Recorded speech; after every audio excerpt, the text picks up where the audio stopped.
അച്ഛൻ നമ്മൾ എന്താ ഉണ്ടാക്കുന്നുണ്ട്? കൈപ്പത്തിരി എന്ന് വെച്ചിട്ടുണ്ടെങ്കിൽ പണ്ട് എനിക്ക് ഓർമ്മ വരുന്നത് എന്താണെന്നറിയോ, നമ്മൾ കേച്ചേരി എന്ന് പറഞ്ഞ സ്ഥലത്ത് എരനല്ലൂരിൻ്റെ അടുത്ത് മത്തനങ്ങാടി എന്ന് പറഞ്ഞൊരു സ്ഥലത്ത് താമസിച്ചിരുന്നു. അപ്പോൾ വീടിൻ്റെ അടുത്തൊരു വിവാഹത്തൊട്ടിത്ത് ഉണ്ടായിരുന്നു. അവർ കൈകൊണ്ട് പരത്തി തേങ്ങാപ്പാലിൽ മുക്കി നല്ല ടേസ്റ്റുള്ള പത്തിരി ഉണ്ടാക്കും. എനിക്ക് തോന്നുന്നു അവരുടെ കൈപ്പുണ്യം ഉള്ള ഒരു കാര്യം കൊണ്ടായിരിക്കും നല്ല ടേസ്റ്റ് തോന്നിയിരുന്നു. ചാവക്കാട് ആ ഭാഗത്തുള്ള ആൾക്കാരാണ് ഇത് കൂടുതൽ ഉണ്ടാക്കുന്നത്.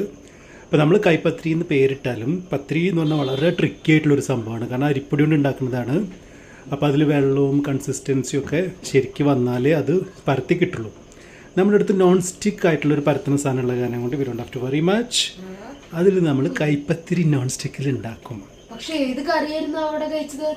അവിടെ കഴിച്ചത് ബിവാത്തൊട്ടിത്ത് ഉണ്ടാക്കി തന്ന ചിക്കൻ കറി.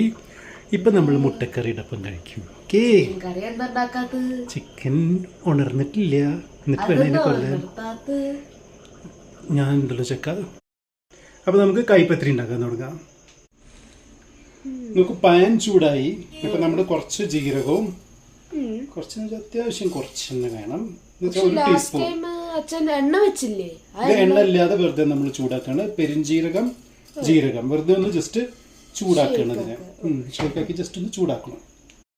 അങ്ങനെ നമ്മുടെ ജീരകങ്ങൾ രണ്ടെണ്ണം, നല്ല ജീരകവും പെരുംജീരകവും ചൂടാവുന്നത് ഫ്ലേവർ ഒന്നും കൂടി എൻഹാൻസ്ഡ് ആക്കാൻ വേണ്ടിയിട്ടാണ് കേട്ടോ. എനിക്ക് തോന്നുന്നതാണ് അങ്ങനെ എൻഹാൻസ്ഡ് ആവുന്നുള്ളത്. കുറച്ച് വെള്ളം ഒഴിക്കാം, നമുക്ക് ഇതൊന്ന് തിളപ്പിക്കാം. അടുത്ത പ്രാവശ്യമല്ലേ വേർഡ്സ് ഒന്ന് പഠിച്ചു വരാൻ. ഇന്ന് ആക്ച്വലി പത്തിരി ഉണ്ടാക്കാൻ എനിക്ക് ഒരു സ്പോൺസർഷിപ്പ് കിട്ടിയിട്ടുണ്ട്.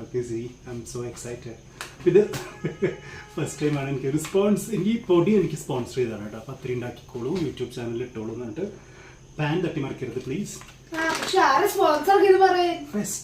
ഫെസ്റ്റോ സൂപ്പർ മാർക്കറ്റിന്റെ one of the partners, Ashiq I think, he sponsored me and he asked me if I need more പൊടീസ്.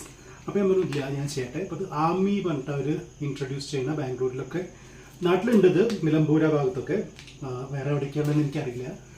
അപ്പോൾ ഇത് ബാംഗ്ലൂരിലേക്ക് അവർ ഇൻട്രൊഡ്യൂസ് ചെയ്യണം. അപ്പോൾ ഈ റേറ്റിൽ ബാംഗ്ലൂരിൽ കിട്ടില്ല എന്ന് പറഞ്ഞു എൻ്റെ അടുത്ത്. ഇതിനിപ്പോൾ 1 കിലോന് 82 അല്ലേ, 82 റുപ്പീസാണ്. പക്ഷേ ഇത് നാട്ടിലത്തെ വിലയാണ്. ബാംഗ്ലൂരിലേക്ക് വരുമ്പോൾ കുറച്ചും കൂടി കൂടുതലുള്ളൂ. ഞാനിത് ഉണ്ടാക്കാൻ പോവാണ്. ഈ ആമി എന്ന് പറയുന്ന പത്തിരിപ്പൊടി. So let's congratulate ourselves for getting a sponsorship. See this. 38 subscribers ഉള്ള എനിക്ക് ഫസ്റ്റ് സ്പോൺസർ. നമ്മളുടെ വെള്ളം നന്നായിട്ടൊന്ന് ചൂടാകുമ്പോൾ അതിലേക്ക് ചെറിയ ഉള്ളി അരിഞ്ഞു വെച്ചിട്ടുണ്ട്. ഒരു 10 ചെറിയ ഉള്ളി, കുഞ്ഞു കുഞ്ഞു ഉള്ളികൾ. അതൊരു ശകലം എന്ന് വെച്ചാൽ ലേശം എടുത്തിട്ട് കുഞ്ഞു കുഞ്ഞിതായിട്ട് അരിയുക എന്ന് വെച്ചാൽ 10 എണ്ണം ചെറുതായിട്ട് അരിഞ്ഞിട്ട് നമ്മൾ ഈ വെള്ളത്തിലേക്ക് ഒരു ഫ്ലേവറിങ്ങിന് വേണ്ടിയിട്ട്. ഓക്കെ, അപ്പോൾ അതിൽ ചുവന്നുള്ളി എന്നും നമ്മൾ പറയും. ഓക്കെ, അപ്പോൾ ഈ ചുവന്നുള്ളി, ജീരകം, പെരുംജീരകം, പിന്നെ കുറച്ച് ഉപ്പും കൂടി ഇട്ട് കൊടുക്കണം. ഓക്കെ, ഉപ്പ് തന്നെ കൊടുക്കാം. ഒരു സെക്കൻഡ്, ഞാൻ ഉപ്പ് ഇട്ട് കൊടുത്തിട്ട് ക്വസ്റ്റ്യൻ ചോദിക്കുമോ? Okay, so this is uppu. അത് ഇട്ട് കൊടുത്തു. എന്നിട്ട് നമുക്കത് നന്നായിട്ട് ഇളക്കാം. എന്നിട്ട് നന്നായിട്ട് തിളയ്ക്കുമ്പോൾ നമുക്ക് അരിപ്പൊടി ഇടാം. Ask you question now. അപ്പോൾ നമ്മളെന്താ ഡയറക്റ്റ്ലി ഈ പൊടിയുടെ ഇതൊക്കെ എന്തിനാ? ഇതിന്റെ വെള്ളത്തിൽ കംപ്ലീറ്റ് ഫ്ലേവർ ആയിക്കോട്ടെ. ഇനിയിപ്പോൾ ഇൻ കേസ് കുറച്ചും കൂടി ഫ്ലേവർ വേണമെന്നുണ്ടെങ്കിൽ വെള്ളത്തിന്റെ ഒപ്പം തന്നെ നമുക്ക് കുറച്ച് തേങ്ങാപ്പാലും ചേർക്കാം. അപ്പോൾ തേങ്ങാപ്പാലിനും കൂടി ഫ്ലേവർ വരും. പക്ഷെ ഞാൻ എന്താ ഇപ്പോൾ തേങ്ങാപ്പാൽ ചേർക്കാത്ത വെച്ചാൽ ഇതെല്ലാം കഴിഞ്ഞിട്ട് ഓരോ പത്തിരിയും നമ്മൾ സെപ്പറേറ്റ് തേങ്ങാപ്പാലിൽ മുക്കിയിട്ടാണ് കഴിക്കുക.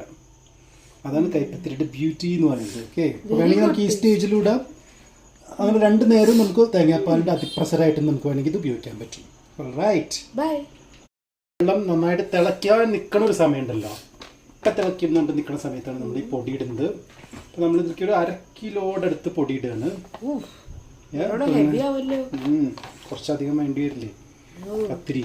എത്ര പത്തിരി നന്നായിട്ടോ ഉണ്ടാക്കി വന്നാലും എനിക്ക് പറയാൻ പറ്റുള്ളൂ. നന്നായിട്ടൊന്ന് മിക്സ് ചെയ്യണം നമ്മൾ. എസ്റ്റിമേറ്റ് ചെയ്യുന്നത് 20 എണ്ണം. ഇംഗ്ലീഷിൽ പറയൂ. 20. ഓക്കെ, ഇത് നന്നായിട്ടൊന്ന് കുഴയ്ക്കണം നമ്മൾ. അങ്ങനെ നമ്മളിത് മിക്സാക്കി കുറച്ചൊന്നൊരു ഡ്രൈ ആണ്, ബട്ട് നോ പ്രോബ്ലം. എല്ലായിടത്തേക്കും ഇതിൻ്റെ ഒരു എന്താ പറയുക, അതിന് മോയ്സ്ചർ, ഒരു വെറ്റായിട്ടുള്ള ഒരു കൺസിസ്റ്റൻസിയിലാണ് ഇത് എത്തും. ഒന്ന് നന്നായിട്ടൊന്ന് നമുക്കിത് മിക്സ് ചെയ്യാം. ഇപ്പം നമുക്കിത് കുഴയ്ക്കാൻ പറ്റില്ല. ഓക്കെ, ഇതൊന്ന് ചെറുതായിട്ട് തണുത്തതിന് ശേഷം നമുക്ക് കൈ കൊണ്ട് നന്നായിട്ട് കുഴയ്ക്കണം. എത്ര നന്നായി കുഴയ്ക്കണോ അത്രയും നല്ല സോഫ്റ്റ് പത്തിരി നമുക്ക് കിട്ടും. ഇപ്പം നമുക്ക് ഈ ഒരു ഇതെന്താ മെറ്റീരിയൽ? സിലിക്കോൺ. പൊടിയല്ല, ഈ സിലിക്കോണിൻ്റെ ഈ സ്പൂൺ കൊണ്ട് നമുക്കിത് മാക്സിമം അങ്ങനെ അമർത്തി ഇതിനൊന്ന് മസാജ് ചെയ്ത് കൊടുക്കാം. ജെല്ലിന്റെ പോലെ ഇപ്പൊ കാണുമ്പോ. ഓക്കെ, ഇനി നമ്മൾ ഈ ചപ്പാത്തി അല്ല, ഈ പത്തിരിയുടെ മാവുണ്ടല്ലോ ഒരു പാത്രത്തിലേക്ക് ട്രാൻസ്ഫർ ചെയ്തിട്ട് ചെറിയ ചൂടായിട്ടുള്ളൂ, അപ്പോൾ അധികം വലിയ ചൂടെന്ന് പറയില്ല, നന്നായിട്ട് ഇങ്ങനെ കുഴയ്ക്കണം. ഓക്കെ, ഈ മാവിനെ നമ്മൾ സോഫ്റ്റൻ ചെയ്യണം. കുറച്ച് ഗീ ചേർത്തിട്ടുണ്ട് ഇതിലേക്ക്. ഇത് നന്നായിട്ടൊന്ന് കുഴച്ചെടുക്കാം. വേണമെങ്കിൽ ഈ നേരത്തെ നമുക്ക് കുറച്ച് തേങ്ങ ചിരകിയിട്ടുണ്ടെങ്കിൽ അത് ചേർക്കാം. ഓക്കെ, കാരണം നമ്മൾ തേങ്ങാപ്പാൽ ചെയ്യണ്ടല്ലോ ഓൾറെഡി, അപ്പം അതിൽ മുക്കുമ്പോൾ നമുക്ക് എന്തായാലും തേങ്ങയുടെ ഫ്ലേവർ കിട്ടും. പിന്നെ ആകെ തേങ്ങമായി ആക്കണ്ടല്ലോ എന്ന് കരുതി ചെയ്യാതിരുന്ന ഇൻ കേസ് നമ്മൾ തേങ്ങാപ്പാൽ എടുക്കണമെങ്കിൽ നമുക്ക് തേങ്ങ ചേർത്തിട്ടും ഉണ്ടാക്കാം. Okay, you needed it enough अभी, बस अभी थोड़ा क्लोज कर दो इसको. മൂടി വെച്ചോളൂ. ഒരു 5 minutes നമുക്കത് റെസ്റ്റ് ചെയ്യാൻ വെക്കാം, എന്നിട്ട് നമുക്ക് ഉണ്ടാക്കി തുടങ്ങാം. ഓക്കെ, അപ്പോഴേക്കും നമുക്ക് ഇതൊക്കെ ക്ലീൻ ആക്കാം. അവിടെ പത്തിരിയുടെ പൊടി അങ്ങനെയുള്ള സംഭവങ്ങളൊക്കെ നമ്മൾ ഉണ്ടാക്കി വെച്ചിട്ടുണ്ടല്ലോ, ക്ലീൻ ആക്കാം. എന്ത് ചെയ്യുന്നു അബി? മുട്ടയിലിപ്പോ കുഞ്ഞായിട്ട് കട്ടാക്കല്ല, മാർക്ക് ചെയ്യാനേ പാടുള്ളൂ. ഓക്കെ, ചെറുതായിട്ട് മാർക്ക് ചെയ്തോളൂ, എന്നിട്ട് മുട്ടക്കറിയിലേക്ക് ഇട്ടോളൂ. എങ്ങനെ വേണമെങ്കിലും, വെർട്ടിക്കൽ, ഹൊറൈസോണ്ടൽ, എല്ലാ സൈഡിലും circle. That's enough. Cut, put. വരഞ്ഞ മുട്ടകളൊക്കെ നമ്മൾ മസാലയിൽ വെച്ച് നന്നായിട്ടൊന്ന് മിക്സ് ചെയ്യണു. പക്ഷെ വല്ലാതെ ഇരുന്ന് ഇളക്കരുത് കേട്ടോ, അപ്പോൾ അതെല്ലാം കൂടി ഇങ്ങോട്ട് സ്പ്ലിറ്റായി പോരും. കുറച്ച് സോഫ്റ്റായിട്ട് വേണം ഇളക്കാൻ, അല്ലെങ്കിൽ മസാല അതിന് മുകളിലിടാൻ. That's enough. ശരി, നൗ ലെറ്റ് ഇറ്റ് റിലാക്സ്. മുട്ടക്കറി ഈസ് ഓക്കെ. മുട്ടക്കറിയിൽ കുറച്ചും കൂടി വെള്ളം വേണമെന്നുള്ളവർക്ക് ചൂടുവെള്ളം ആഡ് ചെയ്യാം. കുറച്ച് റോസ്റ്റഡ് ടൈപ്പ് ആണെന്നുണ്ടെങ്കിൽ ഇങ്ങനെ തന്നെ വയ്ക്കാം. ഇത് ഞാനിപ്പോൾ ഒരു റോസ്റ്റഡ് കൺസിസ്റ്റൻസിയിലാണ് ഉണ്ടാക്കി വെച്ചിരിക്കുന്നത്. മുട്ടക്കറി റെഡി. അപ്പോൾ നമ്മൾ ബോൾ ഉണ്ടാക്കിയത് നമ്മളുടെ അഭ്യുദയാണ്, ഇത് ഷെഫ്. ഇത് നമ്മളുടെ നോൺ സ്റ്റിക്ക് ആയിട്ടുള്ള പത്തിരി പ്രസ്സാണ്. അതിൻ്റെ നടുക്കല്ല, കുറച്ച് മുകളിലേക്ക് വെക്കണം, ലേശം. ഇവിടുന്ന് ഇങ്ങോട്ടുള്ള ഡിസ്റ്റൻസ്, ഇവിടുന്ന് ഇങ്ങോട്ടുള്ള ലേശത്തിന് വ്യത്യാസം വേണം. ഇനി ഇത് അമർത്തിക്കോളൂ. വല്ലാതെ ഇരുന്നിട്ട് അമർത്തണ്ട, മെല്ലെ അമർത്തിയാൽ മതി. നമ്മുടെ പത്തിരി റെഡി ആയിട്ട് വന്നു. നമുക്കത് കൈ കൊണ്ട് എടുക്കാൻ പറ്റും, നല്ല സുഖമായിട്ട് ഇങ്ങനെ എടുക്കാം. എടുത്തിട്ട് കിട്ടും, എന്നിട്ട് നമുക്കത് ചുട്ടെടുക്കാം.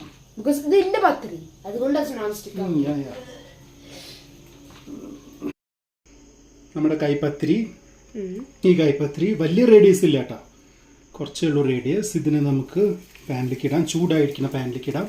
നല്ല ചൂടാവരുത് പാൻ. നോൺ സ്റ്റിക്ക് ആണെങ്കിൽ കുഴപ്പമില്ല, നോൺ സ്റ്റിക്ക് അല്ലെങ്കിൽ വലിയ ചൂടാണെങ്കിൽ ഒട്ടിപ്പിടിക്കും. അപ്പോൾ ഒരു മീഡിയം ഹീറ്റിലിട്ടിട്ട് പിന്നെ നമുക്കത് വേവിച്ചെടുക്കാം. നമ്മൾ ബോൾ കുറച്ച് നല്ല മിനുസായിട്ടുള്ള രീതിയിൽ ഉണ്ടാക്കിയിട്ട് നടുക്കിൻ്റെ മുകളിൽ വെച്ചിട്ട്, ഈ പത്തിരി പ്രസ്സിൽ നമ്മൾ അധികം പ്രസ് ചെയ്യേണ്ട ആവശ്യമില്ല. പക്ഷെ ഞാൻ ഉണ്ടാക്കിയതിനെക്കാട്ടും എത്രയോ ഇങ്ങനെ മെല്ലെ ആയിട്ട് നമ്മളൊരു 3-4 പ്രാവശ്യം ഇങ്ങനെ ആക്കിയാലും മതി. നമുക്ക് എത്ര വേണമെന്നുണ്ടെങ്കിലും അത്രയും പ്രസ് ചെയ്ത് കൊടുത്താൽ അതിങ്ങനെ ആയി വരും. ഓക്കെ, കുറച്ച് വലിയ ബോളാണെങ്കിൽ ഇതിങ്ങനെ പരന്നും പുറത്തേക്കും വരും. ശരി, പക്ഷെ ഞാൻ ഉണ്ടാക്കേണ്ട ഏറ്റവും നല്ലത് അച്ഛൻ ഉണ്ടാക്കുമ്പോഴാ തീരെ നല്ല. ഓക്കെ, അപ്പോൾ നമ്മുടെ പത്തിരി റെഡി ആയിട്ടുണ്ട്. പത്തിരി ഞാൻ അബിക്ക് വിളമ്പാണ് കേട്ടോ. ഓക്കെ, നമ്മൾ ഈ പത്തിരി തേങ്ങാപ്പാലും ഉണ്ടല്ലോ നമ്മളുടെ അടുത്ത്. സോ നമ്മൾ എന്ത് ചെയ്യണു, ശരിക്കും ഈ പത്തിരി തേങ്ങാപ്പാലിൽ മുക്കണം. ഓക്കെ, സോ നമ്മൾ ഓരോ പത്തിരിയുടെ മുകളിലും തേങ്ങാപ്പാൽ തൂവിത്തരാം. ദാറ്റ് ഈസ് 1 പത്തിരി, 2. എല്ലാതിൻ്റെ മുകളിലും. എന്നിട്ട് വേണ്ട തേങ്ങാപ്പാൽ വേണമെങ്കിൽ സ്പൂൺ കൊണ്ട് എടുത്ത് കോരിയിട്ട് നമുക്ക് കഴിക്കാം. തേങ്ങാപ്പാൽ ആൻഡ് മുട്ടക്കറി.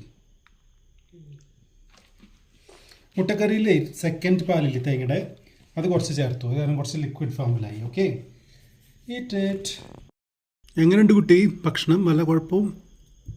ഇന്നും കൂടി ടേസ്റ്റ് ആക്കട്ടെ, എന്നിട്ട് പറയാം.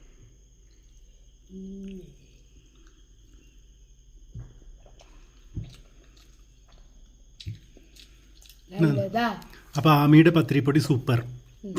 പത്തിരി നന്നായിട്ടുണ്ട് എന്തായാലും. So all thanks to Ashiq of Festo supermarket. Thank you so much. See you next time.